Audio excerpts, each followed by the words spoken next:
Ms. Saraswati Noel is your class speaker. The Provost Selection Committee chose Ms. Noel for the honor from a group of outstanding candidates nominated by our academic programs. Ms. Noel graduates this summer cum laude and as the Presidential Scholar from Woodring College of Education. She developed a drive for social justice early in her life. Her father grew up in India and did not have the educational opportunities to finish school. Ms. Noel was born in the United States, but spent part of her childhood in Malaysia, where much of her family still lives. At Western, she discovered her love for teaching and working with children, particularly historically marginalized and oppressed youth. As coordinator of the Associate Students Social Issues Resource Center, she organized events to raise awareness about the social issues and to inspire students to become engaged. She has helped first-generation high school students apply to college and participated in the Migrant Youth Leadership Conference. She credits her mentor, Christine French, Assistant Professor of Elementary Education and Director of the Center for Education, Equity, and Diversity, for inspiring her activism. After she returns from a 10-week student teaching program in Costa Rica, she plans to earn her certification in teaching English as a second language, become more fluent in Spanish, and teach math within underrepresented communities, including migrant youth. Please welcome your class speaker, Saraswati Noel.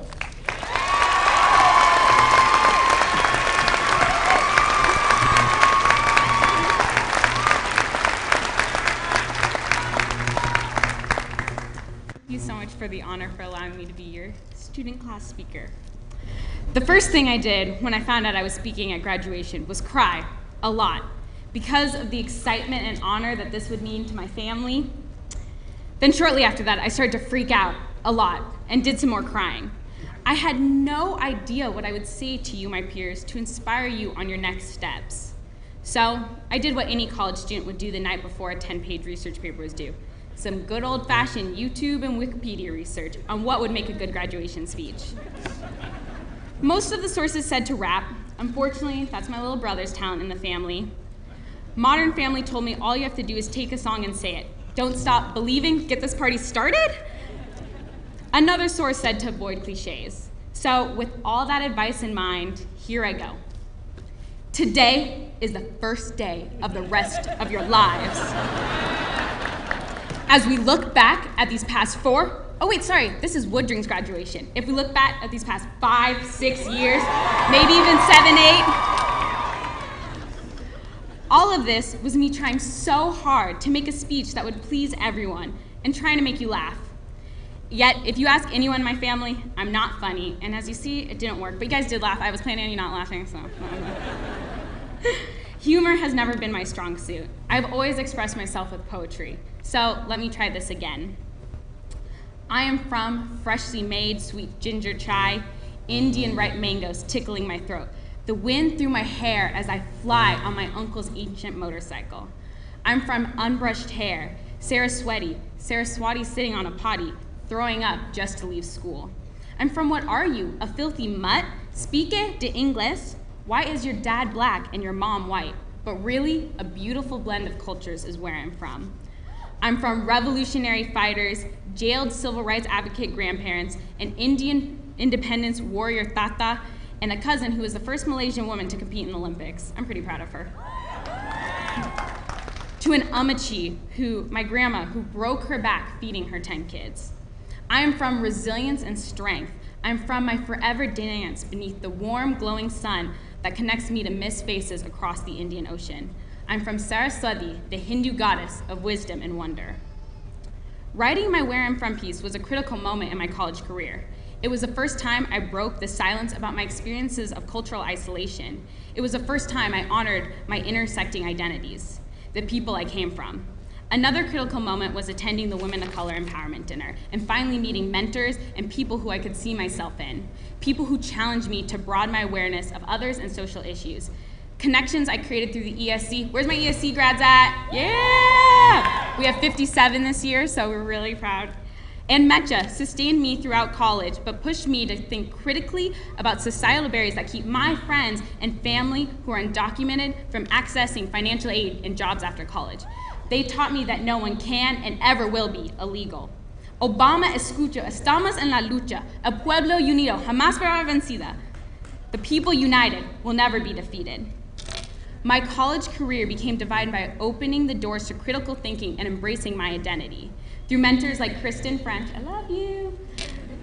You're so great, you're so beautiful. She's really beautiful and great. I explored what it means to cultivate critical consciousness.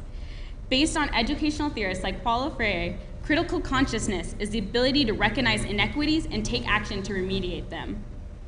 It is about deepening awareness of a broader perspective of self, social issues, and others, and seeking potential to make change.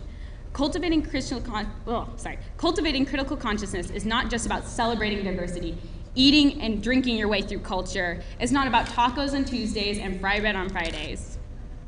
It is really about honoring our multiple identities and promoting social justice. Thank you, Woodring, for making that part of our vision. Promoting equity and social justice means we have to ask critical questions. We all have the privilege to be here graduating today. We are of the few to graduate, but my question to you all is, whose voices are not here today? According to the 2011 US Census, despite the value of a college degree, a little over 25% of the adult population in the United States has completed college.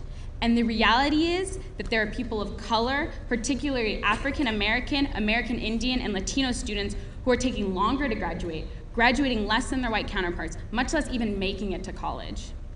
Males and first-generation students also have a decreasing graduate rate as well. And the degree attainment gaps are also increasing rather than decreasing. It is all of our responsibility together in solidarity to make changes in our society so our college classrooms reflect the rich diversity that is here in Washington and the US, especially speaking to you specifically, Woodring, as our future educators.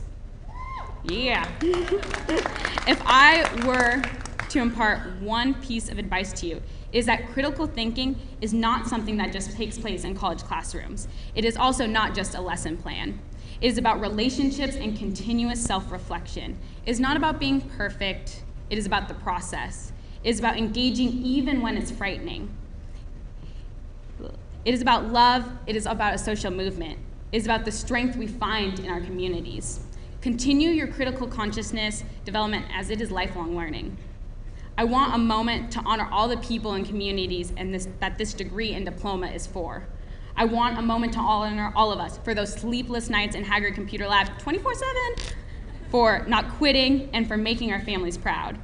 I want to honor the first generation and students of color who are graduating today despite the statistics and structural barriers, who are here to proudly walk across the stage. I want to honor the allies who have committed themselves to working in solidarity across our differences. Western fueled my drive and commitment for social justice and immigrant rights. So the one last thing I want to leave you with, remember the fire, remember the passion Western gave us, and keep it burning through our next steps. And of course, I wouldn't be complete without saying, que viva Mecha!